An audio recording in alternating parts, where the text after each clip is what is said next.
One of the amazing things about the nighttime is that the nighttime is very special whether you're a believer or not. One of the things that psychologists often discuss is that nights are usually considered a spiritual time. So they talk about how usually people are more willing to share and they're usually more in touch with their feelings and their emotions at night. And this is why you see when people go out on dates and stuff like that, when do they usually go out? During the day or at night? So people are more likely to be in touch with their spiritual side and their feelings and their emotions. And what Islam does is that it takes advantage of this time. So while other people are busy doing other things, a believer takes that spiritual time and they take that emotional time and they devote it to their Lord. And one of the things that the scholars often talk about is that the night is a testimony of a person's love.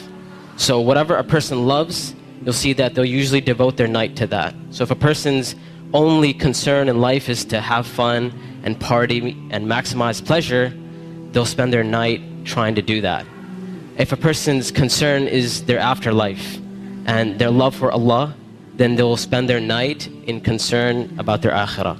And they'll spend their night devoted to Allah Azza wa Jal. As Allah Azza wa Jal said, وَالَّذِينَ آمَنُوا أَشَدُّ حُبًّا لِلَّهِ. That those who believe, they're stronger in their love for Allah Azza wa Jal. It's no secret, it's no surprise that our ummah today, our nation today, is not doing too well. And I hate to be negative, I hate to be negative about issues, but this is just a reality. And the point isn't for us to become depressed and say we're a goner and there's nothing we can do. The point is, how do we bring ourselves out of this situation, and how do we become like the companions radiallahu ta'ala anhum? And this is why one of the things that is often said by the classical scholars and even scholars of our time is that if we want to rectify this ummah, if we really, really care about this ummah, we really want to change this ummah, then we will not be able to do it except that which changed the beginning of this ummah. Meaning, if we really care, we really want the ummah to progress. Now we're Muslims living in the West and we care about Muslims in America, and we really want Muslims to be in a better state. Then we have to look at the sunnah of the Prophet ﷺ and how the companions did it. And it is in that we're going to find our ummah come to life.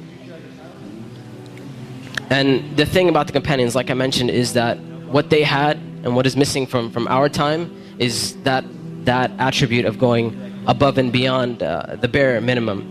Ibn Abbas radiallahu ta'ala anhuma, he says about the companions, he said, I did not see a single companion. He said, I did not see a single companion except that they would take something from the night.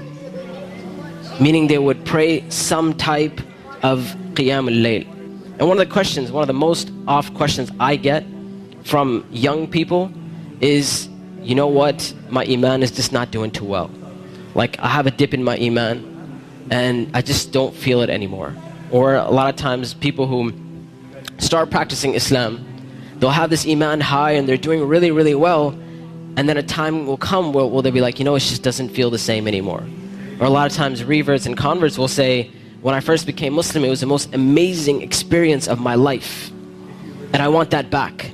I want that experience back. And one of the first questions I ask these people is, how is your connection with Allah?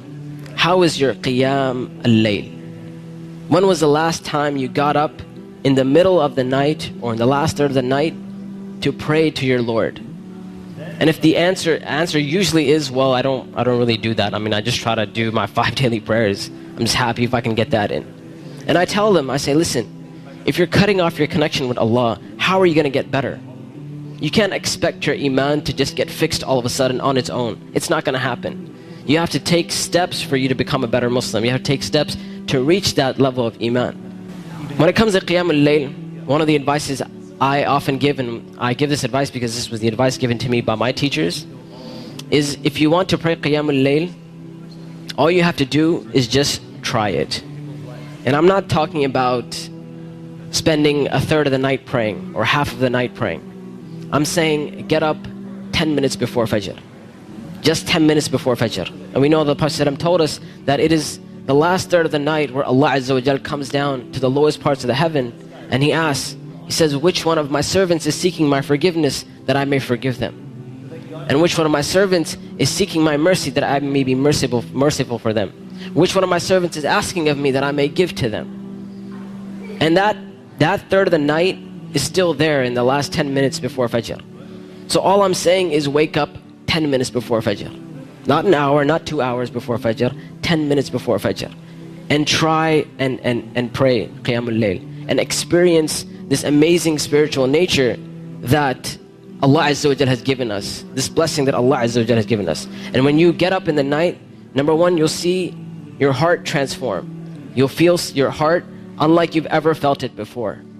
And I know a lot of us, and this is a problem which is very, very common, where we look at Islam and all we see is a bunch of things we have to do.